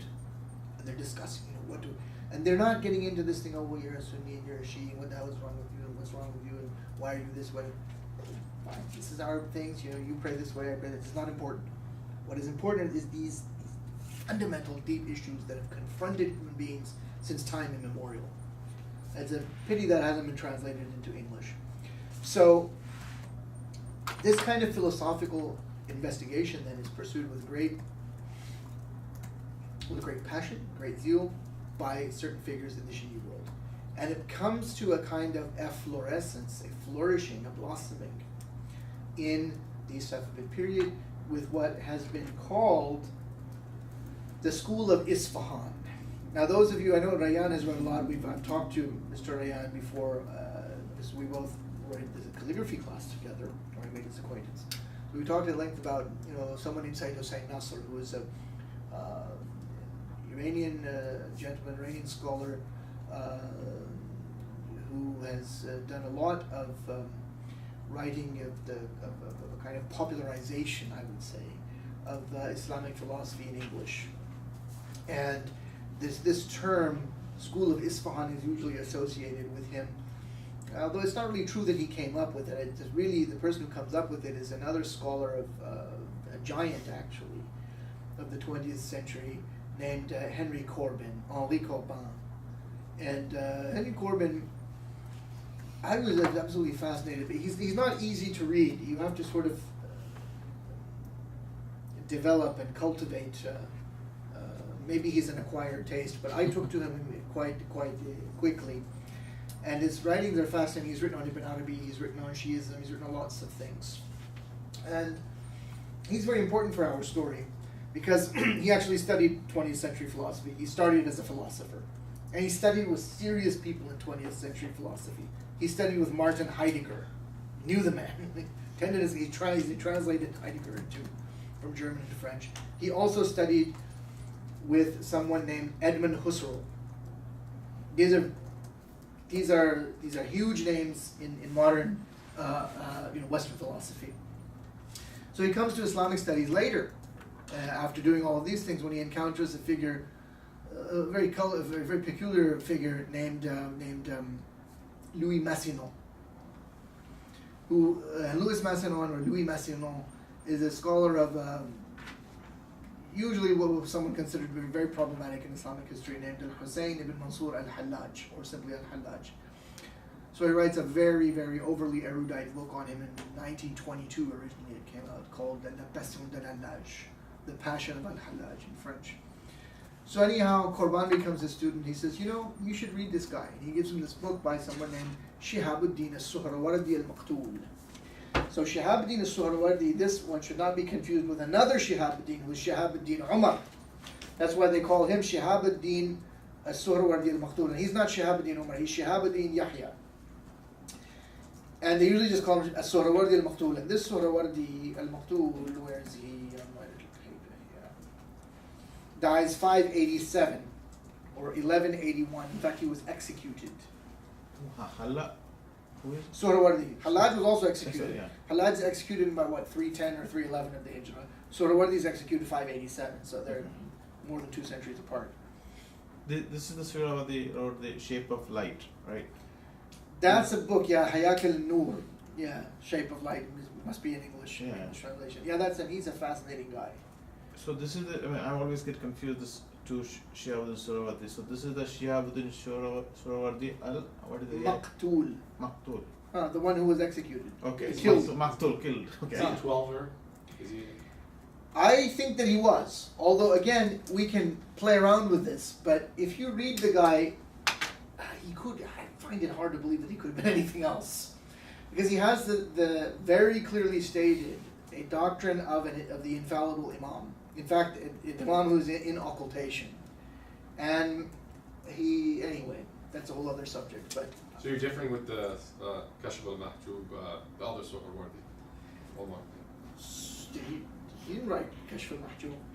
No, that is Hujayri, right? Yeah, Kashf al-Mahjub is by Hujwiri. Hujayri. This is Shihabuddin Umar, author of Awarif al-Ma'arif, which is usually stuck on the end of the 4th volume of Ghazali's Ihya, in the well-known edition. This one's Omar. This is Omar. You wouldn't have Omar as a 12er anyways. Nowadays you wouldn't, but the fact is that Omar was a common name in pre-Islamic times and also in the Islamic period. And if you go in 12 Rijal works, you've got a whole Omar section. So the tendency to avoid that name among 12 Rashis is a later thing. Where were we? We're Very talking well. about Henry Corban Corbin. hands to Henry Corbin, he says, you should read this book. And he hands him not The Shape of Light, which is not his most important book. Everyone would agree, I think, that his most significant book, Suhrawardi al-Makhdud's book, is Hikmatul Ishraq. Why the Arabic in this book is beautiful, if you have an appreciation of the Arabic language. But again, these books are all only published in Iran. You won't find them in the Arab world. And especially now, because of our lamentable politics in the Muslim world, there's all kinds of stupidities at work to prevent the free dissemination of our own turath. Anyhow, may Allah, may Allah, Allahumma aslih umur al-Muslimin. Yes, so Suhrawardi's book, Hikmat al-Ishraq, is handed to him. Handed to Henry Corbin by Massino. And he hands it to him I can tell you, he gives him the lithographed edition. You understand what lithograph is? That's when you don't use type. You don't use metal type, you use this. It's written by hand on a stone and printed using the whole process. So he hands him a lithograph, what's called in Urdu and in Persian, chaup sangi, a taba hajariya in Arabic, of Hikmat al-Ishraq with the commentary of Sadruddin Muhammad al-Shirazi, or Mullah Sadra, who is the high watermark of Islamic philosophy, and we will be concluding. Actually, if anybody has to leave, we've gone overtime, but we started late. It's just today I have to leave early, but inshallah. The recording is there, inshallah. So, I hope that thing is working. Where was the recording you posted? Where is it going to Haven't focused, but we should we should try and disseminate it. We can ask Mr. Saad Raziuddin after this. So he hands them the book, and then Corban then goes on this fascinating quest to find out more about this guy. So he only has the lithograph, and that was a 19th century lithograph. So he marches off to Istanbul. Now once again, the political conditions in the Muslim world are so awful, otherwise I would be in Istanbul right now, I think. One of my teachers told me, he said to me, Nizamuddin, if I were a younger man, I would go and live in Istanbul, because there's no other city like in the Islamic world that has that richness of manuscripts, and you could spend the rest of your life just editing texts. But, Allah wanted something else, and here we are in Plano, Texas. But there's a huge collection of Islamic manuscripts there. In Arabic, in Persian, in Ottoman, in Chagatai. There's even stuff in Greek left over from the Byzantine period. So Corban goes there and decides to look for the manuscripts of Suhrawardi, and there's a multitude of them. The best Suhrawardi manuscripts are there. They were the Ayah Sophia, there was a Raghib Pasha. These are names of private library collections that have all now been consolidated under the Sulaimaniya Kutub Hadithah, the Sulaimaniya library. But at that time, they must have been in different places, I guess. Anyhow, Corban arrives there in 1939. What happens? Well, this chap named Hitler invades something called the Sudetenland, and we are plunged into the Second World War. So Corban can't go anywhere because the war is on. He's not allowed to travel, and so he's stuck there for the duration of the war. So what does he do? He reads through all of these manuscripts. So, if you really want to get stuck here, some people think you would be stranded on a desert. That would be a place to be stranded if you knew the languages. So then he becomes this great scholar of Suhrawardi because he goes through all these manuscripts and these other works, and he starts following up other things. And eventually he ends up in Iran. And he used to divide his time between France and Iran, and I think some other place towards the end of his career. And he was the head of the French Institute in Tehran. And he came to know this figure, Sayyid Hussein Nasr, and other figures in Iran. So he proceeds to collect all these works on Islamic philosophy. And he's really the guy who comes up with the term School of Isfahan. So in the Safavid period, in Isfahan, under Shah Abbas, you have this efflorescence of Islamic philosophy. And you have some key figures. There's someone named Mir Muhammad Baqir Damad, or simply Mir Damad, who died in 1041, which is 1631 of the Hijrah. And there were other figures, but he's the key one, I think. There were others. There was a guy named Mir Findiriski, who also lived for a time in India, knew Sanskrit. There was a legal scholar named Bahauddin al-Amili, who was also involved in philosophy, but he's more famous as a scholar of 12 Shi'i law and things like this. But all of these guys studied philosophy. They'd already been Arabi. They'd all read Ibn Sina, and some of them even practiced, many of the people who were all involved with falsafa throughout Islamic history also had some relation or the other to medicine. Whether they practiced or not is another matter, but they usually studied medical books. They've read Ibn Sina, and some of them even, supported themselves by working as a physician. So you had a great flourishing of philosophy there, and that great flourishing is associated with these figures. And the student of Mir Damad and the student of Bahauddin al-Amili, which is Mullah Sadra, or Sadruddin Muhammad al-Shirazi, who dies a few years after his teacher. Where did he go? Mullah Sadra dies about 9-10 years later, 1050. He dies in 1050, 1641. Now, Mullah Sadra is generally considered to be the high watermark of Islamic philosophy. He synthesizes everybody who came before him. How does he do this? He has a synthesis of Ibn Sina, Avicennan metaphysics, and psychology and everything. Psychology doesn't mean what it is now. It's the study of the soul. So he has Ibn Sina there in his grand synthesis. He has Suhrawardi al-Maqtul. He has Muhyiddin ibn Arabi. And he has Nasiruddin al-Tusi, because Nasiruddin al-Tusi was heavily influenced by Ibn Sina. He was aware of these doctrines of Ibn Arabi. And he also wrote the key book, or matan. Those of you who've studied traditional thinking about matan and mutun. He wrote the key work of 12 Shi'i theology, which is called Tajrid al-I'tiqad. I am currently translating this book into English. It is difficult as a matan. And then there's a sharh. Maybe we'll do the sharh in the future also, inshallah. I'm working with another person, a colleague of mine on that. So he synthesizes all of these guys. He's got, again, Ibn Sina, the commentator on Ibn Sina, Nasiruddin al-Tusi, who also, writes this works on Kalam, and then Suhrawardi, and Muhyiddin ibn Arabi, as well as the sapiential teachings, the wisdom teachings, sapiential meaning from Latin word meaning wisdom, the sapiential teachings of the 12 Shiite Imams, as found in their sayings, in their hadiths, in works like the Naj al-Balagha, which contains the khutbahs of Imam Ali ibn Abi Talib, compiled by Ash-Sharif al-Radi. And there are, big collections of Shia hadith literature.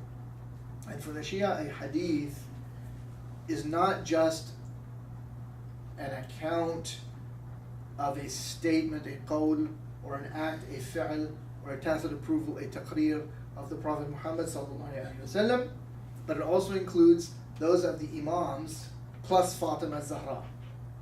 Fatima al-Zahra alayhi salam being the daughter of the Prophet sallallahu alaihi wasallam. And then who are the Imams? Well, there's Ali bin Abi Talib. Obviously, he's the first Imam. Then there's his son Hassan. And then there's his other son who's younger than Hassan, Al-Hussein. Al-Hassan wal-Hussein Sayyida Shababi Ahl al-Jannah, famous hadith. Then the succession of the Imams goes through Hussein.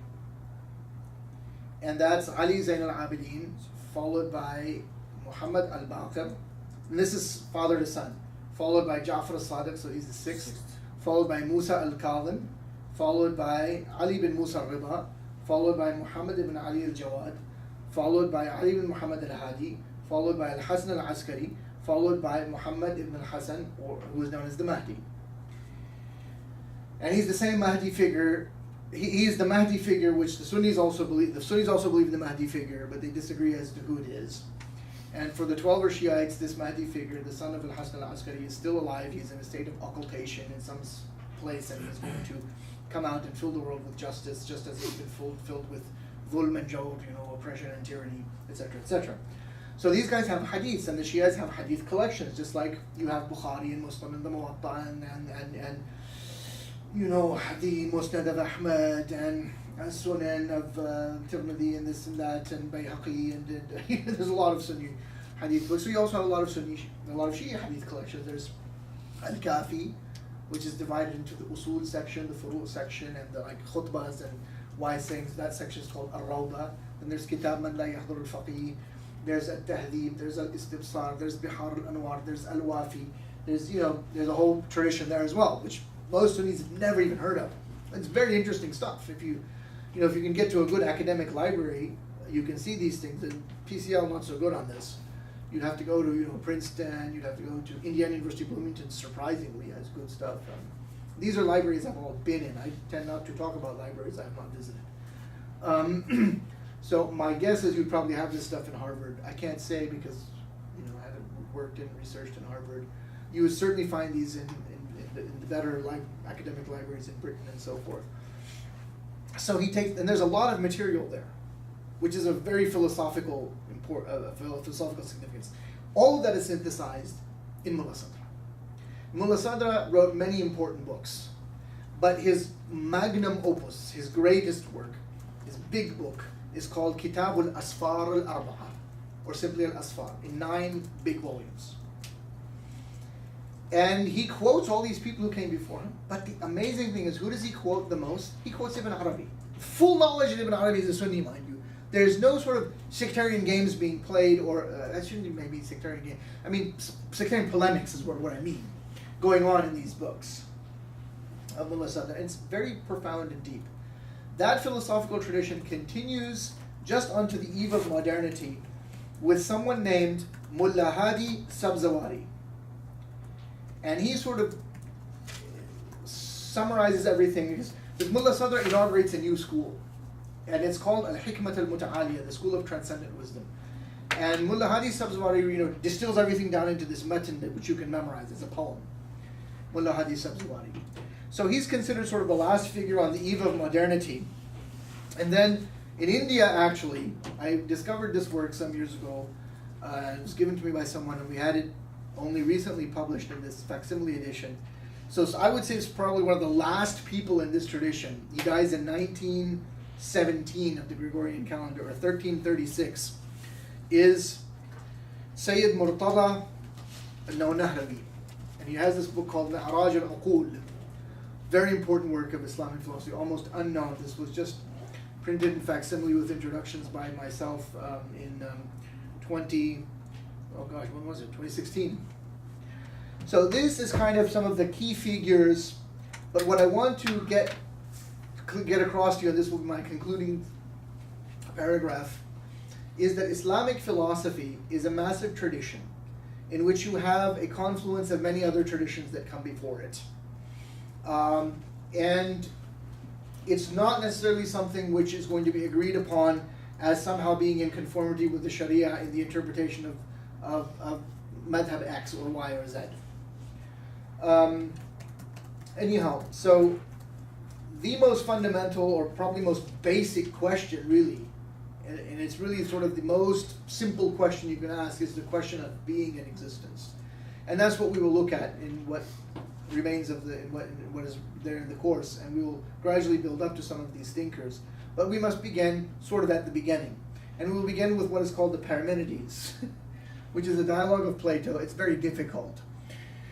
These texts are all in the public domain now, so you can go and find one on the web. If you have Plato's collected works or collected dialogues, and there are many different editions, you can probably also buy this very cheaply at half-price books.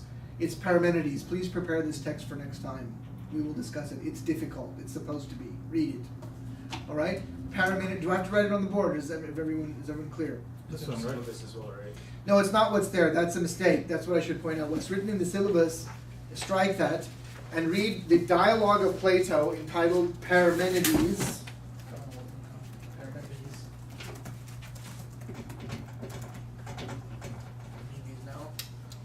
Parmenides.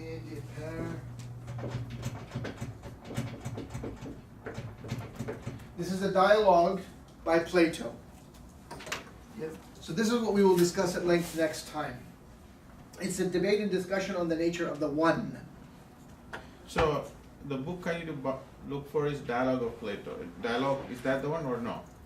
The dialogues of Plato are many. This is a whole bunch of them. These are considered to be the most authentic dialogues of Plato. It's not all of them. There's one called the Collected Works. It's much fatter. You don't need all of them. You only need Parmenides. If you type that in the search engine right now, you'll find some simple version, and there's different translations. I don't care which one you use. It's better if everyone uses a different one so we can have some. No, for again, this will save us time, stuff, saying. Yeah, you can. Which one would you recommend? I'll go and get it.